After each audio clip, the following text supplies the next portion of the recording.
എല്ലാവർക്കും നമസ്കാരം. പുതിയൊരു ജോബ് അപ്ഡേറ്റ് വീഡിയോയിലേക്ക് സ്വാഗതം. ഇന്നൊരു വളരെ പ്രധാനപ്പെട്ട ജോബ് അപ്ഡേറ്റുമാണ് നിങ്ങളുമായിട്ട് ഷെയർ ചെയ്യാനായിട്ട് പോകുന്നത്. ഇന്ത്യൻ റെയിൽവേയും അതുമായി ബന്ധപ്പെട്ട റൈറ്റ് സ്ഥാപനത്തിലുള്ള പുതിയ റിക്രൂട്ട്മെന്റ് നോട്ടിഫിക്കേഷൻ ഇപ്പോൾ ഔദ്യോഗികമായിട്ട് പുറത്തിറങ്ങിയിരിക്കുകയാണ്.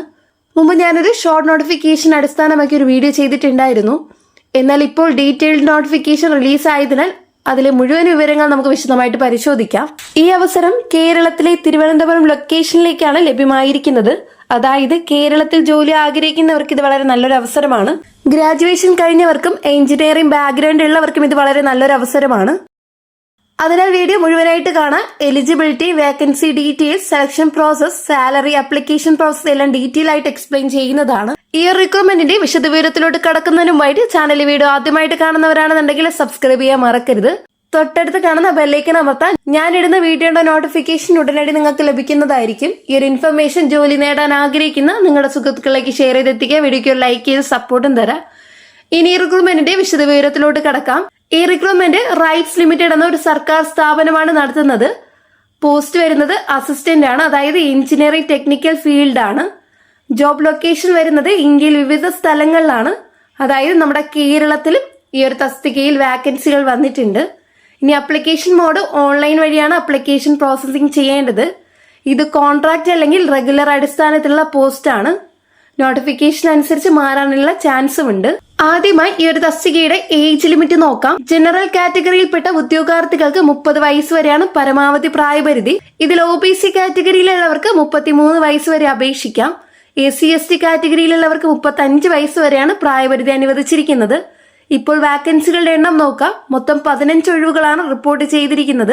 ഇതിൽ ജനറൽ കാറ്റഗറിയിൽ 8 ഒഴിവുകളും, EWS കാറ്റഗറിയിൽ 2 ഒഴിവുകളും, OBC കാറ്റഗറിയിൽ 1 ഒഴിവും, SC കാറ്റഗറിയിൽ 3 ഒഴിവുകളും, ST കാറ്റഗറിയിൽ 1 ഒഴിവ്, ഇങ്ങനെ ആകെ 15 വാക്കൻസികളാണ് ഉള്ളത്. ഈ റിക്രൂട്ട്മെന്റ് അസിസ്റ്റന്റ് തസ്തികയിലേക്കാണ് നടത്തുന്നത്. വിദ്യാഭ്യാസ യോഗ്യത പറയുന്നത് ഏതെങ്കിലും വിഷയത്തിൽ ഗ്രാജുവേഷൻ പൂർത്തിയാക്കിയവർക്ക് അപേക്ഷിക്കാം. അതായത് നിങ്ങൾ ഏത് ഡിഗ്രി പഠിച്ചാലും അപേക്ഷിക്കാൻ സാധിക്കുന്നതാണ്. എന്നാൽ കുറഞ്ഞത് 50% മാർക്ക് ഉണ്ടായിരിക്കണം എന്നതാണ് പ്രധാന നിബന്ധന. ഇനി ഈ റിക്രൂട്ട്മെന്റിന്റെ സാലറി ഡീറ്റെയിൽസ് നോക്കാം. അടിസ്ഥാന ശമ്പളം പ്ലസ് അലവൻസ് ആണ് ലഭിക്കുന്നത്. ഏകദേശം 20,000 മുതൽ 40,000 വരെയാണ് പോസ്റ്റ് അനുസരിച്ച് സാലറി ലഭിക്കുന്നത്. കൂടാതെ DA, HRA മറ്റ് ബെനിഫിറ്റ്സ് ലഭിക്കുന്നതാണ്. ഇത് ആകെ കൂടി കൂട്ടി നോക്കുകയാണെങ്കിൽ പ്രതിവർഷം ഏകദേശം 8.16 ലക്ഷം രൂപയാണ് ശമ്പളമായിട്ട് ലഭിക്കുക. ഇതിൽ അലവൻസുകൾ കൂടി ഉൾപ്പെടുന്നുണ്ട്. അതിനാൽ സ്റ്റേബിൾ സർക്കാർ ബന്ധപ്പെട്ട ജോലി ആഗ്രഹിക്കുന്നവർക്ക് ഇത് മികച്ച അവസരമാണ്. ഇനി അപേക്ഷ ഫീസ് സംബന്ധിച്ച് നോക്കാം. ജനറൽ OBC, EWS കാറ്റഗറിയിലുള്ളവർക്ക് 300 രൂപയാണ് ഫീസായിട്ട് വരുന്നത്. ഇതിൽ SC/ST, PWD വിഭാഗത്തിൽപ്പെടുന്നവർക്ക് 100 രൂപ വരെയാണ് ഫീസ് വരുന്നത്. എക്സാമിനേഷൻ കേരളത്തിലെ തിരുവനന്തപുരം സെന്ററിലാണ് നടക്കുക. അതിനാൽ കേരളത്തിലെ ഉദ്യോഗാർത്ഥികൾക്ക് ഇത് കൂടുതൽ സൗകര്യപ്രദമാകും.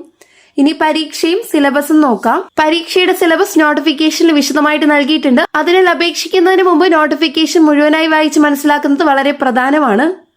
നോട്ടിഫിക്കേഷൻ ഡൗൺലോഡ് ചെയ്യാനുള്ള ലിങ്ക് ഡിസ്ക്രിപ്ഷൻ ബോക്സിൽ നൽകുന്നതായിരിക്കും. അതിലൂടെ നിങ്ങൾക്ക് കൂടുതൽ വിശദാംശങ്ങൾ പരിശോധിക്കാം. ഇനി റിക്രൂട്ട്മെന്റ് സെലക്ഷൻ പ്രോസസ് എങ്ങനെയാണെന്ന് നോക്കാം. സെലക്ഷൻ പ്രോസസ് പ്രധാനമായും 2 ഘട്ടങ്ങളായിരിക്കും. ഒന്ന് റിട്ടൺ ടെസ്റ്റ്, ദെൻ ഇന്റർവ്യൂ അല്ലെങ്കിൽ ഡോക്യുമെന്റ് വെരിഫിക്കേഷൻ ആയിരിക്കും. ഇതിൽ റിട്ടൺ ടെസ്റ്റിൽ വരുന്ന topics technical subject, general awareness, reasoning, basic aptitude, ചിലപ്പോൾ സ്കിൽ ടെസ്റ്റും ട്രേഡ് ടെസ്റ്റും ഉണ്ടാകാനുള്ള സാധ്യതയുണ്ട്. ഇനി എക്സാം പാറ്റേൺ നോക്കാം. എക്സാം നടക്കുന്നത് ഒബ്ജക്റ്റീവ് ടൈപ്പ് ആയിരിക്കും. മൾട്ടിപ്പിൾ ചോയ്സ് ക്വസ്റ്റ്യൻസ് ആണ്, MCQ ആണ്. നെഗറ്റീവ് മാർക്കിംഗ് ഉണ്ടായേക്കാം. ഇനി subjects technical knowledge, reasoning, general knowledge, English അല്ലെങ്കിൽ ആപ്റ്റിറ്റ്യൂഡ് ആണ്. ഇനി ഈ തസ്തികയിലേക്ക് അപ്ലൈ ചെയ്യേണ്ട ഡേറ്റ് നോക്കാം. ഈ ഒരു തസ്തികയിലേക്ക് അപ്ലൈ ചെയ്യേണ്ട ഡേറ്റ് ആയിട്ട് വരുന്നത് 2026 ഏപ്രിൽ 27 തീയതിയാണ്. അതിനു മുമ്പായിട്ട് നിശ്ചിത യോഗ്യതയുള്ള ഉദ്യോഗാർത്ഥികൾ അപേക്ഷ സമർപ്പിക്കാൻ ശ്രദ്ധിക്കേണ്ടതാണ്. ഇനി അപ്ലിക്കേഷൻ പ്രോസസ് നോക്കാം. ഒഫീഷ്യൽ വെബ്സൈറ്റിൽ പോവുക, രജിസ്ട്രേഷൻ ചെയ്യുക, അപ്ലിക്കേഷൻ ഫോം ഫില്ല് ചെയ്യുക, ഡോക്യുമെന്റ്സ് അപ്ലോഡ് ചെയ്യുക, ഫീസ് പേയ്മെന്റ് ചെയ്യുക, സബ്മിറ്റ് ചെയ്ത് പ്രിന്റ് എടുത്ത് സൂക്ഷിക്കുക.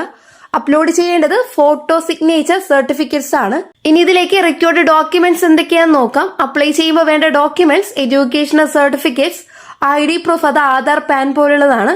ഇനി കാറ്റഗറി സർട്ടിഫിക്കറ്റ്, അത് അപ്ലിക്കബിൾ ആണെങ്കിൽ കാറ്റഗറി സർട്ടിഫിക്കറ്റ് അപ്ലോഡ് ചെയ്യുക. ഇനി എക്സ്പീരിയൻസ് സർട്ടിഫിക്കറ്റ് ആണ്, ആവശ്യമാണെങ്കിൽ മാത്രം അപ്ലോഡ് ചെയ്യുക. ഇമ്പോർട്ടന്റ് ഇൻസ്ട്രക്ഷൻസ്, അപ്ലിക്കേഷൻ ഫോം ശരിയായിട്ട് ഫില്ല് ചെയ്യണം. തെറ്റായ വിവരങ്ങൾ ഫോം റിജക്ട് ചെയ്യാനുള്ള സാധ്യതയുണ്ട്. ലാസ്റ്റ് ഡേറ്റ് വരെ കാത്തിരിക്കാതെ നേരത്തെ തന്നെ അപ്ലൈ ചെയ്യാനായിട്ട് ശ്രദ്ധിക്കുക. ഓപ്ഷൻ നോട്ടിഫിക്കേഷൻ PDF ഒരിക്കൽ മുഴുവനായിട്ട് വായിച്ച് മനസ്സിലാക്കുക. ഇതൊരു നല്ല സർക്കാർ ജോബ് അവസരമാണ്. എലിജിബിൾ ആയവർക്ക് ഡെഫിനറ്റ്ലി അപ്ലൈ ചെയ്യുക. ഈ ജോലിയുമായി ബന്ധപ്പെട്ട് നിങ്ങൾക്ക് എന്തെങ്കിലും സംശയങ്ങൾ ഉണ്ടെങ്കിൽ കമന്റിലൂടെ രേഖപ്പെടുത്തുക. ഞാൻ മറുപടി തരുന്നതായിരിക്കും. ഈ ഒരു വീഡിയോ നിങ്ങൾക്ക് ഉപകാരപ്പെട്ടു എന്ന് വിശ്വസിക്കുന്നു. ഈ ഒരു വീഡിയോ നിങ്ങൾക്ക് ഉപകാരപ്പെട്ടുവെങ്കിൽ ഇനിയും ഇതുപോലുള്ള ജോബ് അപ്ഡേറ്റ് ലഭിക്കുന്നതിനായിട്ട് ചാനൽ സബ്സ്ക്രൈബ് ചെയ്യാനും ഞാനിടുന്ന വീഡിയോയുടെ നോട്ടിഫിക്കേഷൻ ഉടനടി തന്നെ ലഭിക്കാൻ ബെല്ലൈക്കൺ അമർത്താനും മറക്കരുത്. കൂടാതെ ജോലി തേടുന്ന സുഹൃത്തുക്കളുണ്ടെങ്കിൽ അവർക്കും ഷെയർ ചെയ്ത് കൊടുക്കുക, ഉപകാരപ്പെടും. നെക്സ്റ്റ് ഒരു ജോബ് അപ്ഡേറ്റുമായിട്ട് കാണാം. എല്ലാവർക്കും നന്ദി, നമസ്കാരം.